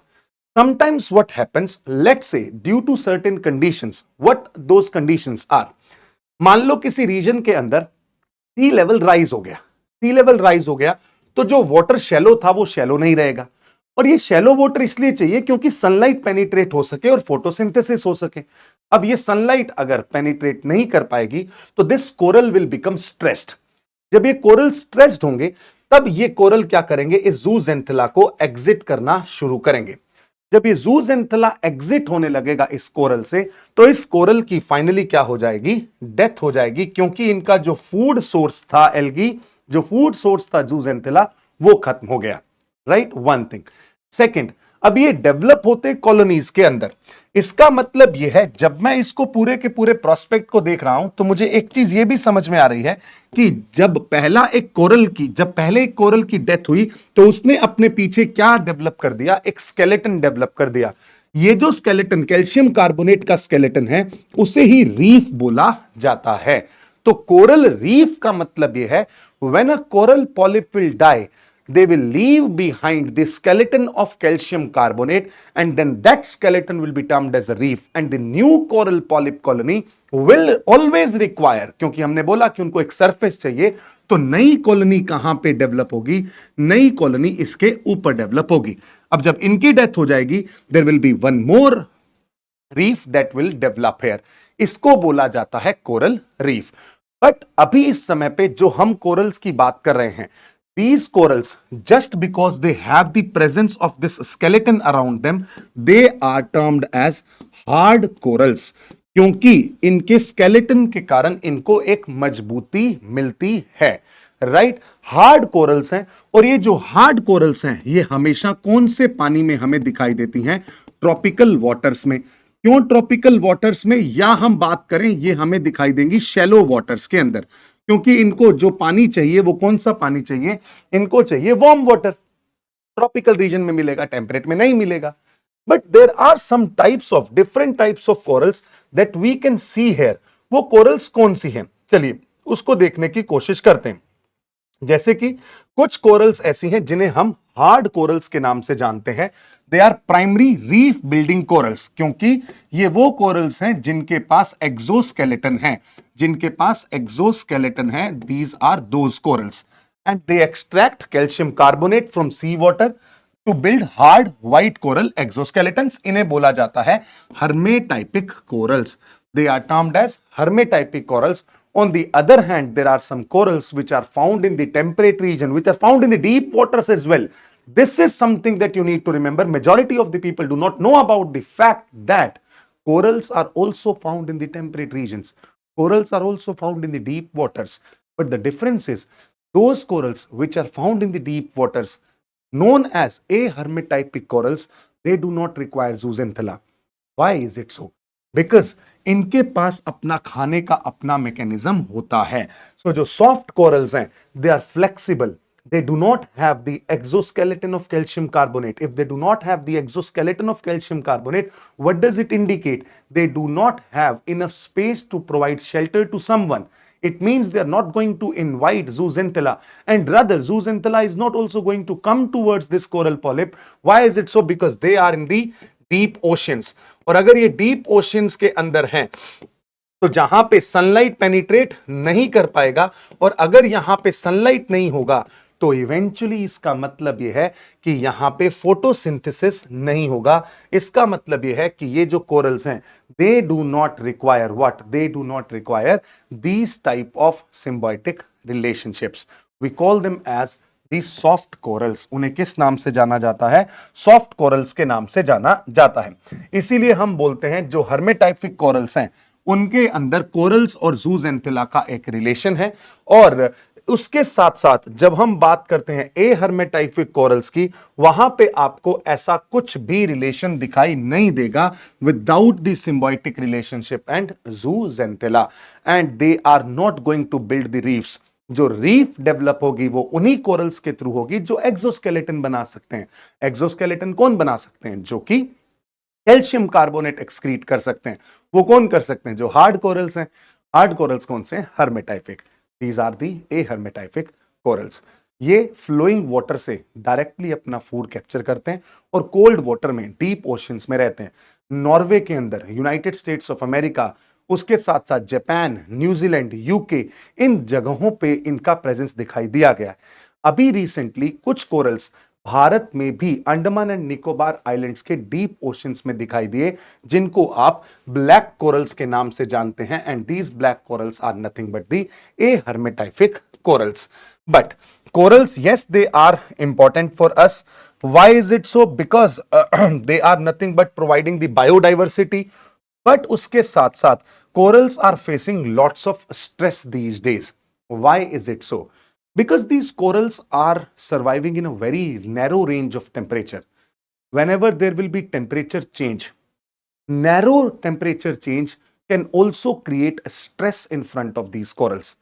जैसे ही इनके सामने स्ट्रेस होगा, they will eject the zooxanthella out of them. जैसे ही zooxanthella एग्जिट कर गया, वैसे ही कोरल्स की डेथ हो गई। इसको जब कोरल की डेथ हुई, इसका मतलब ये हुआ उसके अंदर पिगमेंट्स नहीं है। पिगमेंट्स जो उसको कलर दे रहे थे, अब उनका कलर व्हाइट हो गया। We call this as coral bleaching. इसे हम किस नाम से जानते हैं? कोरल ब्लीचिंग के नाम से जानते हैं। नेक्स्ट अगर हम बात करें कुछ फिनोमिनन्स जो कार्बन डाइऑक्साइड की कंसंट्रेशन इंक्रीज होने के कारण हमारे ओशियंस में दिखते हैं, that is ocean acidification. We will talk about it in the chapter of climate change. वहां पे मैं इस पूरे प्रोसेस को समझाऊंगा और आप समझेंगे कि ओशियन एसिडिफिकेशन के कारण जो कैल्शियम कार्बोनेट के स्केलेटन है वो डिसॉल्व होने लग जाते हैं और कोरल्स की डेथ होने लगती है। सब एरियल एक्सपोजर का मतलब कभी कभी लो टाइड्स के दौरान ये डायरेक्ट सनलाइट के साथ एक्सपोज हो जाते हैं और डायरेक्ट सनलाइट के साथ एक्सपोज हो गए तो भी इनको बहुत सारा हाई टेम्परेचर मिलता है एंड दे गेट स्ट्रेस्ड। कुछ इनऑर्गेनिक न्यूट्रिएंट्स जो एग्रीकल्चरल रन ऑफ के थ्रू, नदियों के थ्रू समुद्र तक पहुंचते हैं, वो वहां पे यूट्रोफिकेशन करते हैं। उस यूट्रोफिकेशन के कारण भी आपको डायरेक्टली यहां पे सनलाइट का पेनिट्रेशन कम होता हुआ दिखाई देगा। बट उसके साथ साथ जब आप यहां पे देख रहे हैं increase in ambient elemental nutrient concentration will increase the zooxanthella density. But eutrophication is not directly involved in zooxanthella loss. It could cause secondary adverse effects such as lowering coral resistance to the diseases, as well as directly अगर नहीं करा तो indirectly ये sunlight को hinder कर देगा। कुछ there are certain diseases जैसे कि जीनोबायोटिक्स एंड एपिजोटिक्स। ये कुछ ऐसे, जीनोबायोटिक्स के अंदर कुछ आप केमिकल सब्सटेंसेस देखेंगे और एपिजोटिक्स के अंदर आप कोरल की डिजीजेस देखेंगे, जिससे पूरी की पूरी कोरल की कॉलोनी क्या हो जाती है? खत्म हो जाती है। इस वजह से now there is an urgent need of these corals to be sustained as well as इनको वापस हमें क्या करना चाहिए? रिवाइटलाइज करना चाहिए। इसके लिए एक फाइनल टेक्नोलॉजी आई है जिसको आज हम बात करने वाले हैं, and this would be the last part of our this segment. This is something we call as bio rock technology. Zoological Survey of India ने यह बोला कि हमें कोरल रीफ्स को रीस्टोर करना है, specifically in the Gulf of Kutch region. क्योंकि आप जानेंगे गल्फ ऑफ कच्छ में कोई खास बड़ी नदी अपना पानी ड्रेन नहीं कर रही है, वही एक रीजन है जहां पे आपको बहुत सारे कोरल रीफ्स का डेवलपमेंट दिखाई देगा। एंड इनफैक्ट अगर भारत में हम देखें भी तो यहां पे इस गल्फ ऑफ कच्छ के रीजन में बहुत सारे कोरल्स का डेवलपमेंट होता है, बट गल्फ ऑफ खंबात में you will not see the presence of corals. And you can give me this idea in the comment section कि ऐसा क्यों है कि गल्फ ऑफ खंबात में कोरल्स क्यों नहीं है। उसके साथ साथ लक्षद्वीप आइलैंड्स जो हैं, they have the presence of coral reefs. अब बायोरॉक सब के अंदर हम क्या करते हैं, एक पर्टिकुलर इस टेक्नोलॉजी के अंदर यहां पे हमने एक स्ट्रक्चर बनाया। इस स्ट्रक्चर को हम किसके थ्रू कनेक्ट करते हैं? इलेक्ट्रिसिटी के थ्रू कनेक्ट करते हैं, जहां पे आप कैथोड देख पा रहे हैं। और यहां से हम कुछ ऐसी रॉक्स जनरेट करते हैं, कुछ ऐसे सरफेसेस जनरेट करते हैं जिनके ऊपर कोरल्स डेवलप हो सकें। That is what we call as bio rock technology. ये ऐसे सब्सटेंस हैं जिसके अंदर हम रॉक्स का एक्यूमुलेशन कर रहे हैं, मिनरल्स का एक्रीशन यानी कि मिनरल्स को इकट्ठा कर रहे हैं with the help of power.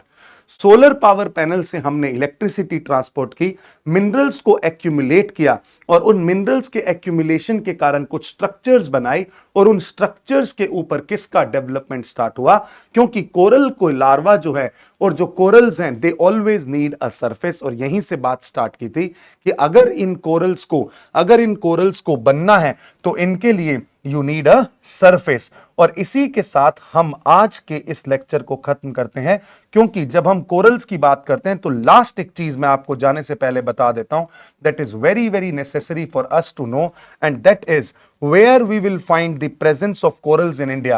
We will see the presence of corals in India in the western part, except the Gulf of Khambat region। और यहां पे भी आप देखेंगे तो कुछ ऐसे रीजन्स हैं जहां पे कोरल्स का डेवलपमेंट नहीं होता, क्योंकि इन रीजन्स में भी रिवर्स अपना पानी ड्रेन करती हैं। तो आपके लिए अब आंसर करना बहुत आसान हो गया कि क्यों इस रीजन के अंदर, गल्फ ऑफ खंबात के अंदर, आपको कोरल्स का प्रेजेंस दिखाई नहीं देता। So I hope you have got the understanding of what exactly these corals are and what is the coral bleaching। These are the zooxanthellae। When zooxanthellae will be expelled from the structure, it will lead to the bleaching of the corals। इसे ही हम बोलते हैं coral bleaching, right? So this was all about the wetlands, this was all about the mangroves as well as the corals, and all are considered as the ecotones and the regions where high biodiversity is found। And in fact, rejuvenation and revitalization along with restoration of these ecosystem is vital for the sustenance and perpetuation of life on this planet Earth। Thank you so much।